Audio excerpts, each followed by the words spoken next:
जैसा कि आपको मैं बता दूं कि कल हमने साधारण ब्याज का बेसिक पढ़ा, जिसमें से हमने कई टॉपिक कर लिए थे। अब जो टॉपिक बचे हैं तो आइए आपको इस शॉर्ट वीडियो के माध्यम से मैं आपको बता दूं तो आपका पूरा चैप्टर खत्म हो जाए। चलिए आइए देखते हैं।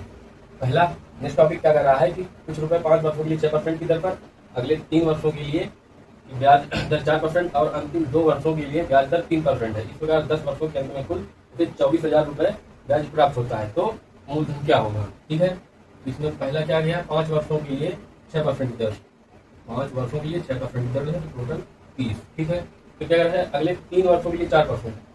दूसरा कह रहा है अगले 3 वर्षों के लिए 4% की दर है। फिर हमारा तीसरा क्या कह रहा है, अंतिम 2 वर्षों के लिए ब्याज दर 3% है। अंतिम 2 वर्षों के लिए जो ब्याज दर है वो 3% है। हो गया। ठीक है, अब कह रहा है इस प्रकार 10 वर्षों के अंत में उसे कुल 24,000 रुपये प्राप्त होता है। 10 वर्षों में उसको 10 वर्ष में उसको कुल 24,000 रुपये प्राप्त होते हैं। तो मूलधन क्या हमको इसमें फाइंड आउट करना है, इसमें हमको निकालना है कि हमारा मूलधन क्या होगा। ठीक है, 5 वर्षों में इतना है, 3 वर्षों में ब्याज इतना है, 2 वर्षों में इतना, टोटल कितना हो गया हमारा, ये हमारा टोटल बन गया 30, 12, 48, टोटल हो गया 48। ठीक है, अभी टोटल हो गया 48। अब वो कह रहा है कि हमारे अकॉर्डिंग 48 हो रहा है, लेकिन नहीं, वो कह रहा है कि 24,000 है। 48 की वैल्यू हमें दे दिया 24, इसमें 48 बराबर 24,000 इसको कर देंगे तो बराबर 24,000 बटे 48।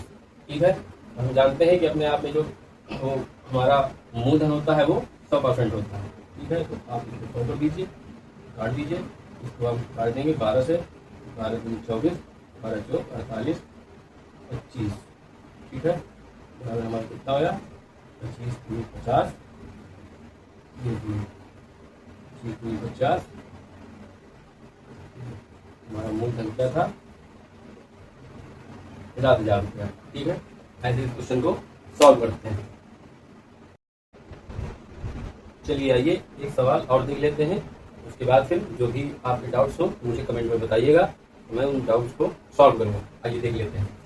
दी गई किसी साधारण ब्याज की दर से किसी समय अवधि के लिए मूलधन तथा मिश्र धन 3:4 के अनुपात में है। 4 वर्ष के उपरांत इसी ब्याज की दर से मूलधन का मिश्र धन से अनुपात 7:12 हो जाता है, तो ब्याज की दर क्या होगी? आइए देख लेते हैं।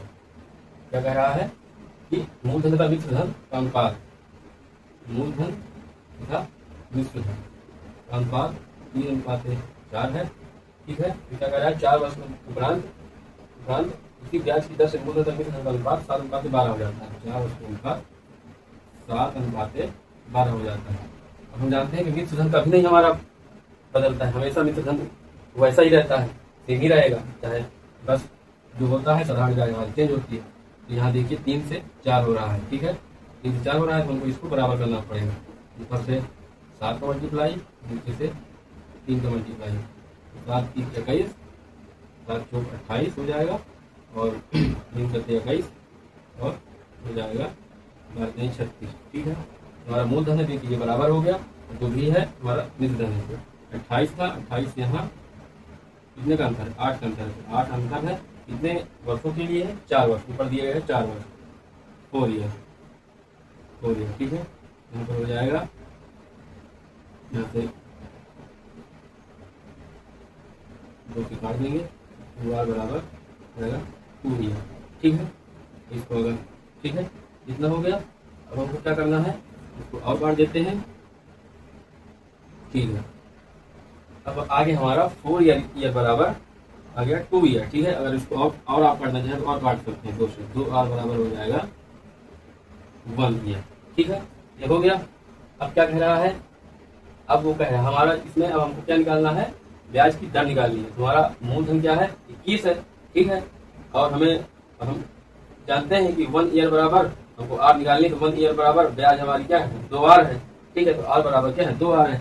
इसमें लिख देंगे r बराबर 2, r बराबर लिख देंगे 2 बटे 21 हो जाएगा इंटू 100, ये हो जाएगा। ठीक है, r बराबर आ गया हमारा 200 बटे 21, तो जब आप 21 में इसको भाग देंगे तो ये आ जाएगा 9.5 2%। ये आपका आंसर होगा। ठीक है,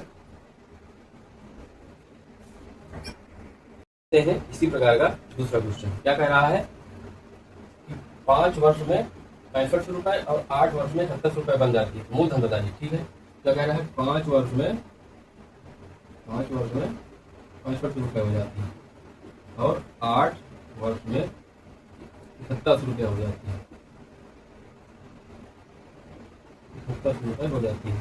तो हमें ये हमारा एक प्रकार से आप ये समझिए कि 65 रुपए मतलब ये हमारा एक प्रकार का मिश्र धन है।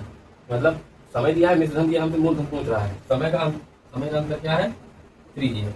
इसमें अंतर क्या है, 600 रुपए। इसमें हम क्या करते हैं सर, हम इसका समय का अंतर लेते हैं। तो 3 ईयर बराबर कितना हो गया हमारा, 600। ठीक है, तो 1 ईयर की वैल्यू हमको यहाँ से निकालेंगे। 1 ईयर की वैल्यू ये हो जाएगा 600/3 बराबर 200 रुपये। ठीक है, अब 1 ईयर की वैल्यू आ गई हमारी 200। तो क्या कह रहे हो, 5 ईयर में कितना हो जाता है हमारा जो मिश्र धन है, 5 ईयर में कितना हो जाता है। तो मिश्र धन हमारा इतना है, तो हमारा मूलधन क्या होगा, इसको हम निकाल देंगे। मतलब 1 ईयर की वैल्यू आ गई हमारी 200। ये हमारी जो आ गई, हमारी SI आ गई। ठीक है भाई, मिश्र धन है 3 ईयर, इसका हमने ये दोनों का मिश्र धन दिया है, हमने दोनों का अंतर निकाल लिया।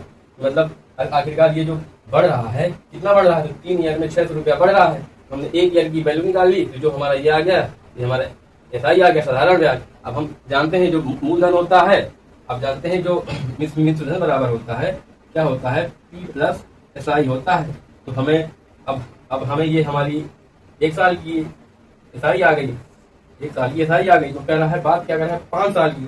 तो अगर 1 साल की इतनी है तो 5 साल की कितनी हो जाएगी, 5 साल की हो जाएगी 200 × 5 बराबर 1000 रुपया। ठीक है, ये हो गया। अब हमको क्या मिल गई, SI मिल गई, साधारण ब्याज। अब जानते हैं कि हमारे पास मिश्र धन दे रखा है वो, और हमें SI मिल गई। तो अगर हम मिश्र धन में अगर हम SI घटा देंगे तो हमें मूलधन प्राप्त हो जाएगा। तो बस यहाँ पर ये कर देते हैं, P बराबर मूलधन कितना था हमारा, 65 रुपया माइनस 1000, क्या आ गया, 55 रुपया आ गया हमारा, 55 रुपया। 55 रुपये, यही हमको फाइंड आउट करना है। यही हमारे क्वेश्चन का आंसर हो गया, यही हमारे क्वेश्चन का आंसर हो गया। बस है, चलिए देख लेते हैं क्या कह रहा है कि दी गई साधारण ब्याज की किसी दर से किसी समय अवधि के लिए मूलधन तथा मिश्र धन का अनुपात 4:5 के अनुपात में है। 3 वर्ष के उपरांत उसी ब्याज की दर से मूलधन का मिश्र धन से अनुपात 5:7 हो जाता है। तो ब्याज की दर हमको निकालनी है। ठीक है, ब्याज की दर मैं आपको इसके ऑप्शन भी दे देता हूँ, अगर आपको चाहिए तो ऑप्शन भी मैं दे देता हूँ। ठीक है, 4%, 5%, 6% और 7%। ठीक है, चलिए आइए इसको सॉल्व करते हैं। तो क्या कह रहा है कि मूलधन तथा मिश्र धन का अनुपात, मूलधन और मिश्र धन अनुपात कितना दिया है, 4:5। ठीक है, फिर क्या कर, फिर 3 वर्ष के उपरांत ब्याज की दर से मूलधन और मिश्र धन का अनुपात कितना है हमारा, 5:7। ठीक है, अब हम जानते हैं कि साधारण ब्याज पर जो भी साधारण ब्याज होती है, साधारण ब्याज हमेशा चेंज होती है। जो मूलधन होता है वो कभी चेंज नहीं हुआ करता है।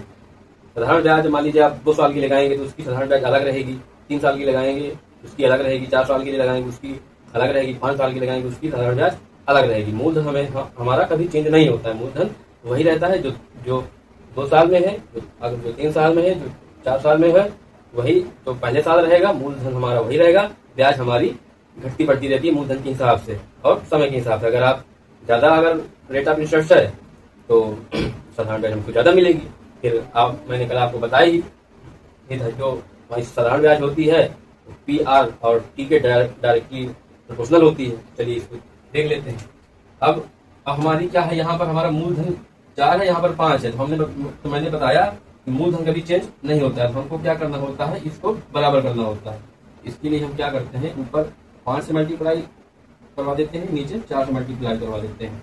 फिर ये हमारा बन जाएगा 20, ये हो जाएगा 25, ये हो जाएगा 20, ये हो जाएगा 28, ये हो गया हमारा 28। ठीक है, अब 28 हो गया। अब हमारा ब्याज, अब हमारा मूलधन बराबर हो गया हमारा मिश्र धन अलग हो गया, 25 था 28 हो गया, तो इसमें कितने का अंतर है? 3 का अंतर आ गया। इसको हम मान लेते हैं 3r बराबर 3 ईयर। ठीक है, तो इसमें हो जाएगा 3r बराबर 3, तो 1r बराबर हम 1 ईयर कह सकते हैं। ठीक है, इतना हो गया। अब क्या कह रहा है वो, 1r बराबर 1 ईयर हो जाएगा। ठीक है, अब हमारा जो, अब हमको दर निकालनी है।